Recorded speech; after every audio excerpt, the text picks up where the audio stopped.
तर नमस्कार मंडळी, स्वागत आहे आपल्या नवीन ब्लॉगमध्ये। तर तुम्ही म्हणताल आता तू एवढे दिवस ब्लॉग का म्हणून टाकत नव्हता। तर मंडळी आपल्याला डेकोरेशनमधनं काही वेळ भेटत नव्हता, त्यामुळे आपल्याला एवढे दिवस ब्लॉग टाकता आला नाही। पण या ब्लॉगमध्ये आपण सगळे जे डेकोरेशन केलेलं होतं 3 दिवस ते आपण टाकलेलं आहे। तर अगोदर बघा आपण पुष्टा जेव्हा लावून घेतलेला ते आपण आखून कट करायला सुरुवात केली। एवढे तिकडे आपली परत आहे नुसती आंघोळ करून प्रकट झालेली। मग काय तिला म्हणलं बाई जरा हातभार लाव, पण ती काय हातभार लावायचं नाव घेत नव्हती। गणपती बाप्पांच्या जागेवर आपली विराज भाऊन जाऊन बसलेली आणि आपल्या अशा प्रकारे सगळ्या देवळं काढून झालेली आठीच्या आठी। तिथून मग आपल्याला मंडळातल्या पोरांचा फोन आला, ये म्हणलं बाई जरा मंडळात हातभार लावायला। म्हणलं 2च मिनिटात आलो। मग काय थेट मंडळात गेलो बघा, आणि इथं वाय जरा काम होती ती कोरकून टाकलेलं लगेच। आपण इकडं मंडळात आलो की आजूबाई लगेच आपण आलो की लगेच बाहेर निघाला बघा। Ganpati decoration part 5। तर मंडळी तुम्ही मागच्या ब्लॉगमध्ये बघितलंच की आपण आपले सगळ्या देवळ्या काढून घेतलेल्या होत्या आणि आज त्या देवळ्यांना कागद लावायचा होता। आणि त्या अगोदर बघा आपण या गणपतींचं प्रिंटा काढून आणलेले होते आणि त्या प्रिंटांना आता आपण लावून टाकायचं होतं बघा पुष्ट्यावर। त्यामुळे आपण ही खळ करायला घेतलेली बघा। खळ आपण साधीच करणार होता, घरगुती उपाय आपला साधा।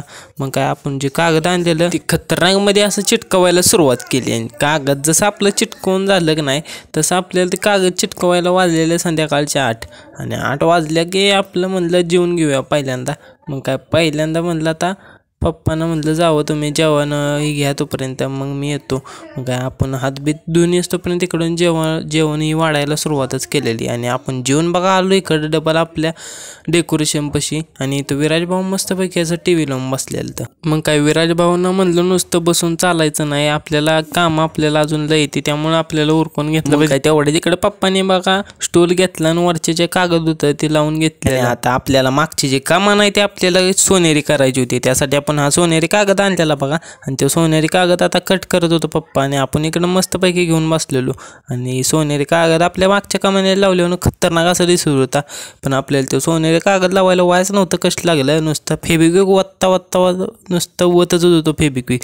आणि ते नुसतं फेबिक्विक लावायसाठी आपल्याला वाजलेलं संध्याकाळच्या 12:30 वाजेपर्यंत खतरनाक असं आपण डेकोरेशन करत होतो। Ganpati decoration part 6। तर मंडळी आपण मागच्या पार्टमध्ये बघितलं की आपल्याला डेकोरेशन करायला संध्याकाळच्या 12:30 वाजलेले आणि आज आपण सकाळचं उठून बघा बाप मामा आल्याला मुंबईवरून। त्याला आपल्याला जायचं होतं आणायला तराळ्यामध्ये, आणि तराळ्यामधनं त्याला जसं आपण घरी आणलं तसं मग आपल्याला राहिलेलं डेकोरेशन उरकायचं होतं। आणि आपण इकडं तराळ्याच नाही तोपर्यंत पप्पांनी इकडं त्रिकोण बिकोण कापून घेतलेलं, वरनं फेटा टाकून घेतलेला आणि मागनं लागलाच पांढरा पडदा पण लावून घेतलेला खतरनाकमध्ये। असं आपण तराळ्याच नाही तोपर्यंत पप्पांनी डेकोरेशन करून ठेवलेलं आणि आपण जे आता गणपती आणलेलं होतं ते पुष्ट्यावर चिटकून घेतलेलं बघा अशा प्रकारे। आणि खतरनाकमध्ये असं बघा आपलं दिसत होतं आता गणपती। आणि नंतर आपल्याला बघा आता ही चादर लावायची होती खाली, जो आपण टेबल ठेवलेला त्याला ही चादर लावायची होती। चादर जशी आपल्याला लावून झाली तसं आपल्याला जी नाव आणलेली अष्टविनायकांची ती आपल्याला चिटकवून घ्यायची होती। इकडे आपल्याला पप्पा जी आपण काल बनवलेली खळ होती ती आपल्याला चिटकवून देत होता आणि आपण नुसते नावावर चिटकवत होतो। म्हणलं तेवढं तरी काम हलकं होईल पप्पा। मग काय आपल्याला बापमा म्हणजे कवर आणलेलं फोनसाठी, ते आपण फोनचं कवर ओपनिंग करायला सुरुवात केली। कितीला बसते तो? 100 रुपये।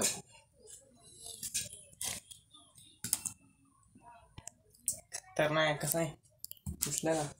तर मंडळी आपण आत्ताशी नुसतं फोनचं कवर घेतलंय। अशाच प्रकारे आपल्याला आपल्या ब्लॉगिंगचं पण सामान घ्यायचे, त्यासाठी आपल्याला आत्ताच फॉलो करून ठेवा बरं का। एका मराठी माणसाला मोठं करायचा प्रयत्न करा। मग जशी आपली नावं चिटकवून झाली तसं आपल्याला इथं लाइटिंगचं पण काम करायचं होतं आणि ती पण लागलंच आपण बघा उरकून घेतलेलं। खतरनाकमध्ये असं आपलं डेकोरेशन दिसत होतं आणि थोड्याच वेळात आपण जे गणपती कापलेलं होतं ते आपल्याला चिटकवून घ्यायचं होतं। त्यासाठी आपल्याला पप्पांना हाका मारल्या, पण पप्पा काय याचं नावच घेत नव्हतं। मग काय आपण थोडा वेळ म्हणलं बाहेरनं फिरून, मग काय म्हणलं बाहेर कुठं जायचं, तर आपलं मंडळातच जाऊया, काय कुठपर्यंत आलं नियोजन ते बघून येऊया। तर मंडळी तुम्हाला आपला आजचा ब्लॉग कसा वाटला ते कमेंट करून नक्की सांगा बरं का। आणि असे नवीन ब्लॉग बघण्यासाठी आपल्या गणपती बाप्पाच्या आत्ताच आपल्याला फॉलो आणि सबस्क्राईब करून ठेवा बरं का।